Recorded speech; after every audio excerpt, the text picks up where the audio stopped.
What's up, homies? Let's talk about ceramic pickups and why they have such a bad rap and what they are actually useful for because they do have their place and it's all over the place. If you would actually embrace the ceramic pickup, you could get more out of it and use it in all of your guitars if you wanted to, and nobody would be able to tell the difference.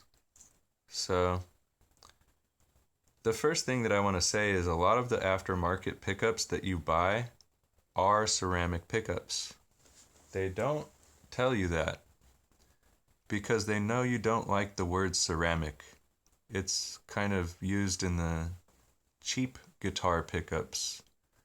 So people don't like to refer to ceramic bar pickups as being ceramic. I've recently read another company that's selling a really popular guitar pickup with ceramic bars on the back, but they don't refer to the ceramic bars. They call them steel pickups.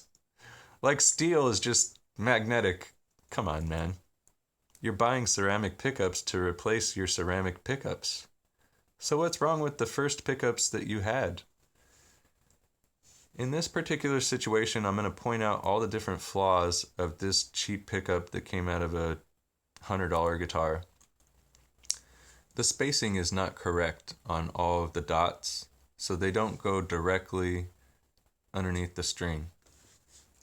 So I put it on, and I took the magnet, which I like, off, and I put it on a properly spaced bobbin. Another thing that people don't like is cheap pickups go dead sometimes. The reason why is that they break. They're not really put together as good as a high quality pickup. And you could see it's broken right now. How thin this wire is. It was actually soldered directly to another wire that was thicker. And on more expensive pickups, you see that little hole right there? They actually have the dot. There's a hole right there. They used one of them, but they didn't use the other one. They're both supposed to be filled with a piece of brass with a little hole in it. So you take this coil wire and you put it around this little brass spot, and then you solder this wire off of here, one of these little holes. So they're taking shortcuts here, and they're saving money on putting those two little brass parts in there. It couldn't cost that much money, but over 1,000 or 10,000 guitars, they can make like a little bit more money for the boss or something. Anyways, the differences with these pickups is the magnet. Now, and on Alnico pickups, like I told you guys, this is the magnet, right? All these pole pieces or samarium cobalt, same thing. You have to increase the size of the slug if you want to get more magnetic force out of the pickup. So you'll see new heavy metal guitars with really big pole pieces. And that's because with heavy metal guitar, you need a lot of winds to go around to get a hot enough, more aggressive sound. And the more winds you put around it, the more you need to increase the magnetic force to balance that out. And ceramic bars, it's really easy to do that. You just increase the size of the bar.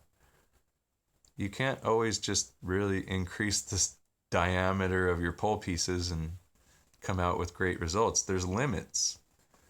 So once you start winding your pickup a little bit hotter and hotter and hotter, and it comes to the point where it imbalances past what you can get out of aluminum, nickel, cobalt, you have to go to ceramic.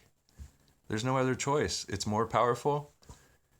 And what people don't like is a lot of these pickups weren't designed super good,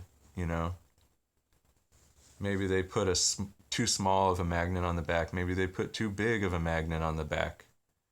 They're not always designed very well because they're going into a cheap guitar anyways, and they hope that you rip them out and buy their other pickups and put those in anyways. So I think what really happened was we kind of got duped into thinking that they suck.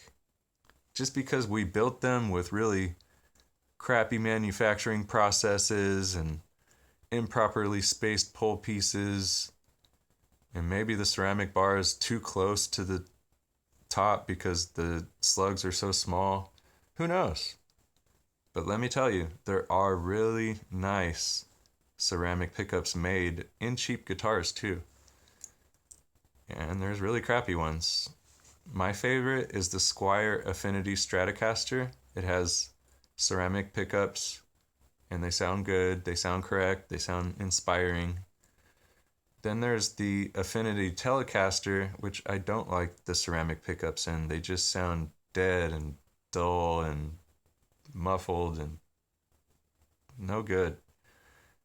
So if they design them properly, you can get actually more highs. And that's what people want out of ceramic pickups. Steve Vai, one of the best guitar players in the world, uses ceramic pickups, and he uses a lot of coil windings. And what he gets out of it is really sharp high notes. If you've ever heard him play, he will go to extremely high notes. Shamelessly. He likes high-pitched sounds. And a lot of people don't. When they play guitar and they hear a high-pitched sound, it's not exactly in the middle of a really soulful guitar solo. It's probably in the middle of them trying to get their note not to sound sharp, you know? So it takes a lot of dynamics in your fingers not to go too sharp and not to have too much highs come out of your pickup. But it's there when you reach for it. You just have to be good enough to know how to use it.